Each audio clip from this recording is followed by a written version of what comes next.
Mojokerto dikenal dengan kawasan peninggalan Majapahit yang otentik. Daerah ini disebut-sebut sebagai kota relief Hindu-Buddha. Di sini kita bisa lihat patung Buddha tidur terbesar ketiga setelah Thailand dan Nepal, terletak di dalam area Mahawihara Mojopahit, Jalan Candi Brahu, Desa Bejijong, Trowulan. Patung Buddha tidur tersebut memiliki panjang 22 meter, lebar 6 meter dan tinggi 4,5 meter, serta telah mendapatkan penghargaan Muri. Patung Buddha tidur merupakan landmark ciri khas Mojokerto. Kota ini dikenal sebagai daerah penghasil patung-patung replika relief.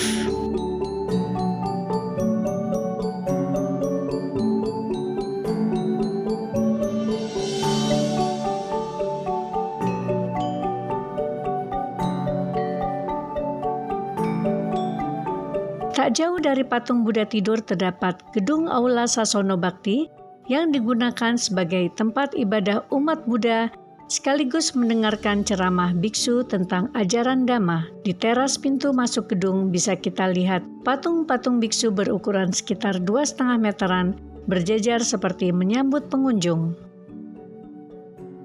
Kita juga dapat melihat patung Raden Wijaya dan Pati Gajah Mada yang besar dan gagah menyambut pengunjung di depan gedung, menandakan bahwa kawasan Majapahit era Buddha pernah berkuasa di sini.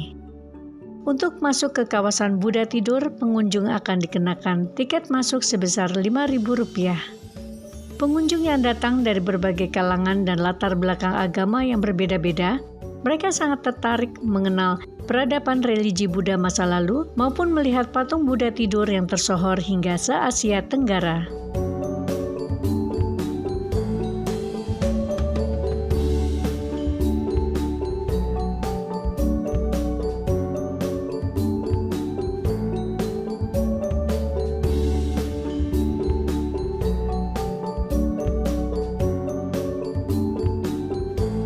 Sebagai daerah penghasil patung-patung relief, salah satu toko pengrajin patung bernama Sari Bronze cukup dikenal di Trowulan Mojokerto ini sebagai master produksi ratusan hingga ribuan patung miniatur Buddha.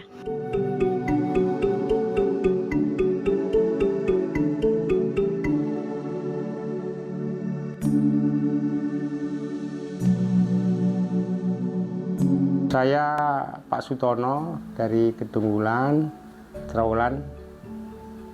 Saya gimana ya, masternya bikin patung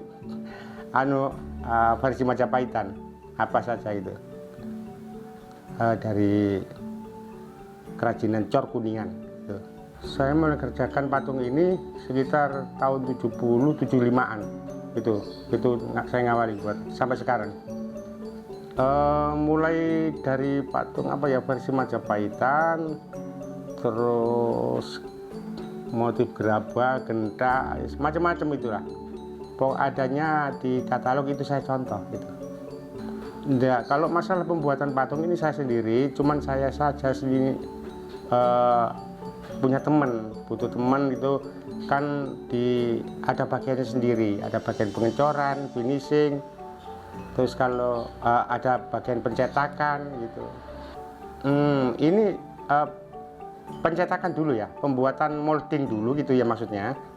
Seperti ini molding dulu, terus dicetak, terus diperbanyak seperti ini juga. Ini terus dirakit gitu lilinnya. Terus keduanya kalau sudah menjadi perakitan ini dibungkus tanah liat. Dibungkus tanah liat, pengeringan, dicor, nanti di sebelahnya buat cairan logam kuningan, terus dituang seperti itu, seperti ini hasilnya ini kuningan.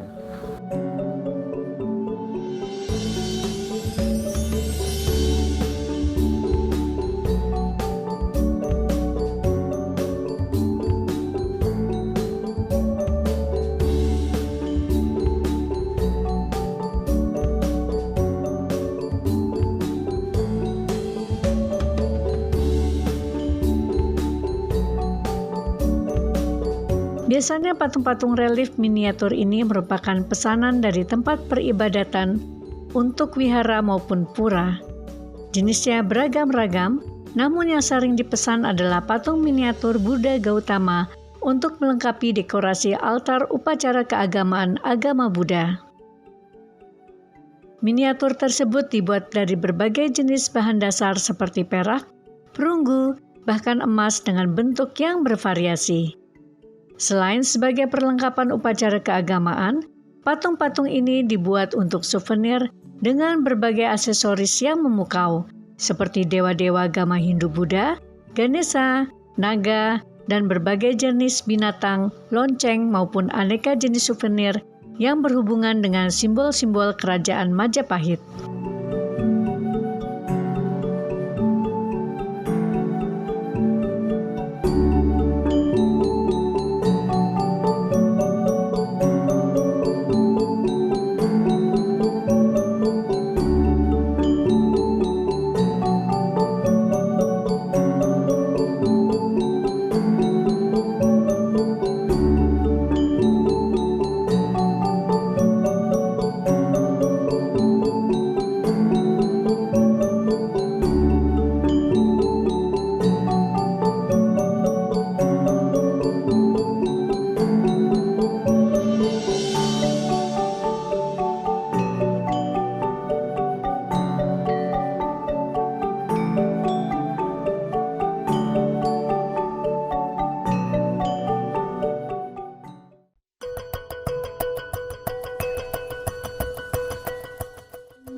Batu-batu yang berukuran besar dipahat dan diukir sedemikian rupa untuk dijadikan berbagai bentuk patung dan memiliki nilai seni tinggi yang dapat menarik minat pembeli dalam dan luar negeri.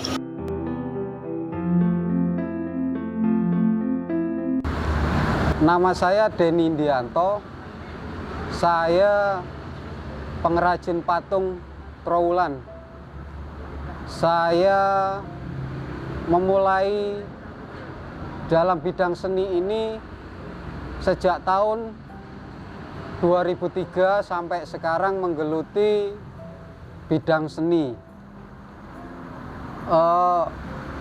Mulai senang ikut dalam bidang seni ini dalam upaya melestarikan warisan budaya leluhur kami, budaya Nusantara, budaya Majapahit, tetap menjaga agar tidak tergerus zaman dan menjadi kebanggaan kami. Saya mulai mengrajin patung tahun 2003 sampai sekarang, belajar secara otodidak melalui guru lokal dan luar negeri dari Jerman, mencoba belajar. Semua saya lakukan dengan otodidak, belajar langsung sama senior-senior dan guru-guru kami, seperti itu. Perjalanannya cukup panjang. Usaha patung ini dukungan masyarakat semuanya cukup mumpuni karena patung ini mampu memberikan manfaat lebih bagi masyarakat. Tentunya mampu menciptakan lapangan pekerjaan sendiri. Itu kenapa saya pilih dalam bidang seni pahat patung. Proses pembuatan patung sampai jadi dan sampai dinikmati hingga keluar negeri cukup panjang, mulai dari lokasi sampai ke tempat para owner-owner dan pembeli di sana sebagai taman dan segala macam kepentingan dan kebutuhan mereka itu cukup panjang. Bahan patung ini diambil dari lokasi Kali Konto, jadi dia berupa batu utuh seperti itu. Nah, di situ akan kita banyak temukan banyak jenis batu dan tidak semua bisa kita gunakan. Nah, di sini kita menciptakan lapangan kerja seperti itu. Jadi dulu tidak ada orang mencari batu untuk patung, tidak ada. Mereka cari batu, dibelah untuk pondasi rumah. Sekarang mereka mendapatkan tambahan saat mereka menemukan batu yang lunak untuk patung, mereka mendapatkan harga lebih, tidak harus memecah belah jadi banyak, dia cukup sesuai kebutuhan kita, bisa langsung dijual untuk patung. Nah, di sini tentu membutuhkan suatu keahlian untuk membedakan mana batu yang bisa digunakan untuk patung dan mana yang bisa, karena tidak semua bisa seperti itu. Nah, di sini tentu menciptakan lapangan pekerjaan tukang-tukang untuk memilih batu khusus seperti itu. Nah, mereka pun akhirnya menciptakan punya usaha sendiri tentang jual batu patung di situ. Dari sini nanti batu yang sebesar rumah, kadang terlihat kecil setelah kita bongkar sebesar rumah batu itu. Nah, di sini membutuhkan tukang belah. Sebelum pindah ke workshop, di sana kita belah-belah sesuai kebutuhan. Nah, batu alami ini yang kami pilih kebanyakan di sini kita gunakan adalah batu andesit, batu sungai yang pilih, yang lunak, yang bisa untuk patung. Dari batu alami natural itu kita bentuk sesuai kebutuhan seperti itu. Nah, dari ini misalkan Buddha, kita cari bentuk yang seperti Buddha, misalkan bentuknya tidak terlalu banyak membuang tenaga, kita bentuk Buddha. Dari sini kita siapkan alat-alat. Nah, setelah dari sungai tadi dipindah ke sini, maka akan menciptakan lapangan pekerjaan lagi. Di sini, di tempat saya, tidak satu orang langsung menyelesaikan satu patung seperti ini, karena ini terlalu berisiko, nanti hasilnya kurang bagus. Maka saya mencari tukang lagi untuk bahasa kami, bahasa lokal itu bakali, atau mengawali pekerjaan dari yang sebongkah batu kita bentuk seperti nanti akan bentuk seperti itu. Dia akan berbentuk sesuai keinginan pertama seperti itu. Di sini saya membutuhkan tenaga kasar. Nah, kita ciptakan lapangan kerja lagi, tukang untuk tenaga kasar untuk pembentuk. Setelah itu terbentuk, maka kita butuh tenaga lagi. Di sini tahap kedua pembuatan patung yang namanya ngeramut atau membentuk suatu bodi. Anatomi, di sini kita membutuhkan suatu keahlian khusus lagi untuk membuat anatomi. Setelah anatomi yang kita inginkan ini tercapai dan bentuk-bentuk aksesoris itu dalam bentuk patung itu sudah keluar semuanya, maka kita membutuhkan lagi tenaga baru, yaitu khusus untuk tukang ukir. Nah, di sini kita memilih tukang ukir yang sesuai harapan kita, biar sesuai dengan hasilnya seperti itu. Nah, keahlian khusus untuk tukang ukir sendiri. Jadi sudah ada 3 pekerja. Setelah tukang ukir, nanti ada lagi tenaga terakhir, yaitu tenaga finishing. Membuat muka, finishing, mendekatkan anatomi kembali untuk proses finish terakhir. Setelah tahap keempat, yaitu yang terakhir setelah finishing, penghalusan. Patung yang sudah kasar tadi, dibentuk tadi sudah jadi, masih kasar. Dari kasar gini kita butuh tukang gosok, seperti itu. Gosok di sini kita sudah menggunakan gerinda dengan kertas gosok, terus batu gosok. Berbeda dengan 2003 saat dulu itu belum banyak menggunakan mesin. Kalau dulu kita pakai batu, kita gosok-gosokkan seperti itu, memakan waktu yang cukup panjang. Jadi setiap detail kita gosok, kita haluskan dengan batu pengasah pahat itu sendiri. Jadi butuh waktu lama. Setelah perkembangan zaman, kita menggunakan gerinda, berkembang, maka gerinda itu yang kita gunakan untuk menghaluskan. Memahat dan mengukir batu sudah menjadi kebutuhan sehari-hari para seniman patung yang ada di Trowulan, Mojokerto. Dulunya, toko galeri yang menjual aneka patung berjumlah cukup banyak. Kini hanya tinggal beberapa saja dan masih bertahan dan terus berjuang melestarikan patung arca di Jawa Timur.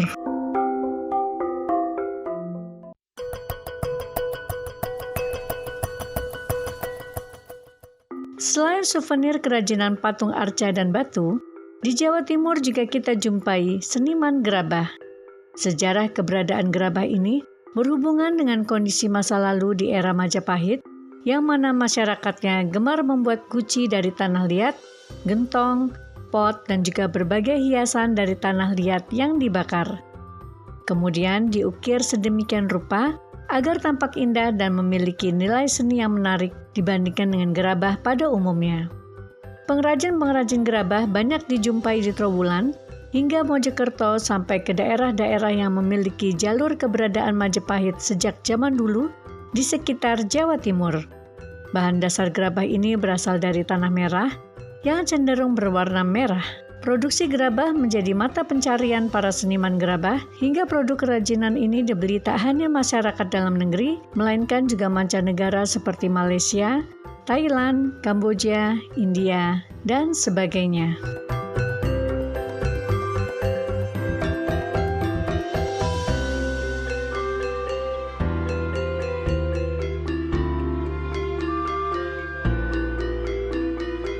Assalamualaikum warahmatullahi wabarakatuh. Perkenalkan, nama saya Sabar Karyono dari Dusun Sanan Timur, Desa Mojo Tresno, Kecamatan Mojo Agung, Kabupaten Jombang, Jawa Timur. Ya, kegiatan saya sehari-hari ya saya bikin ini kerajinan gentong ukir khas Mojopahit. Ya memang kalau bikin yang biasa-biasa gitu sih itu agak murah ya Bu ya. Seninya juga tidak begitu ada. Kalau asli Mojopahit kan ada. Kalau pengrajin gentong itu dulu kan dari keturunan kan sudah ada yang bikin Bu. Dulu kan cuma buat tempat mandi, buat tempat beras, buat tempat minum. Nah ini yang kembangkan itu kan bapak saya. Dulu kan ada temuan di museum, terus coba-coba bikin, akhirnya ya laku keras dulunya Bu. Sebelum peristiwa bom Bali itu laku keras. Kalau sekarang kalau masuk antikan ya bisa dibilang antik ya, antik untuk pot juga bisa. Tapi kalau untuk ukuran pot sih terlalu mahal Bu ya kayaknya.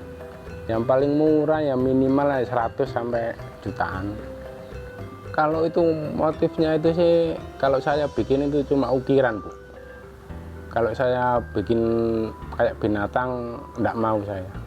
Untuk prosesnya tanahnya kita pilih tanah yang benar-benar tanah liat Bu. Setelah itu dikeringkan, setelah kering itu direndam. Setelah direndam itu diolah jadi tanah yang bagus.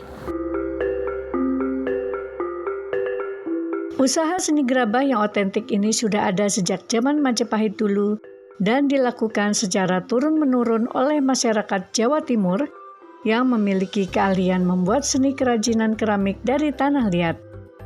Untuk membuat kerajinan dari tanah liat ini menjadi gerabah, baik berbentuk guci, pot, bunga, atau tempat air, maka dibutuhkan ketekunan dan bahan-bahan pendukung seperti tanah liat dan air. Alat pendukung lainnya antara lain kawat, kuas, pisau pahat, kayu giling, tungku, pembakar, dan meja putar untuk meratakan tanah liat dan memisahkan kotoran seperti kerikil keluar dari guci maupun gentong agar dapat dibentuk menjadi simetris. Untuk memudahkan tanah liat dibentuk menjadi guci, gentong, dan sebagainya, dibutuhkan air yang cukup agar tanah liat melunak dan lebih mudah dibentuk sesuai selera. Setelah terbentuk, gerabah dapat diukir dengan berbagai hiasan dekoratif menggunakan kawat atau pisau. Sesudahnya, gerabah dibakar agar menjadi keras dan kuat dan siap untuk dipasarkan.